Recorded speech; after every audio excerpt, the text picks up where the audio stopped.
In this assignment, we were asked to write two topics that stood out.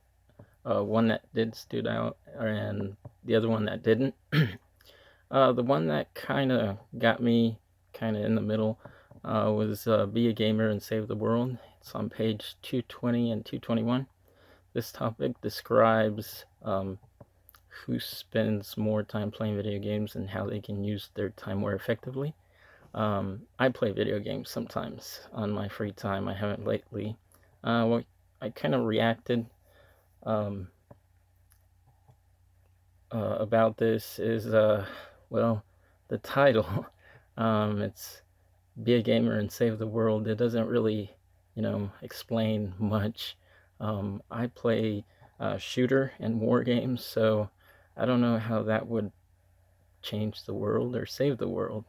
I do work with a person that uses video games to kind of make connections.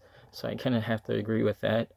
Uses it to socialize, and just the leadership skills he uses on gaming. He uses them in the real world and just kind of, takes it to, a more efficient way, a good level to do that. This kind of stuck out. It just doesn't really explain how a gamer could save the world, because there is a whole bunch different kinds of video games out there that just I don't know, don't really explain how you could do that. The other one that stood out for me was How to Tame a Tongue. It's on page 280 and 289. This one talks about languages, mainly Spanish. I mainly speak Spanish, so that's my native language. At the beginning, it talked about kind of like what types of punishment you would get for speaking Spanish, and I actually went through that. It was kind of tough, learning English language, but the reasons why I kind of spoke it sometime was I had to translate it in my own language before I could build an English sentence. So it kind of had to make sense in my head before, I made something of it.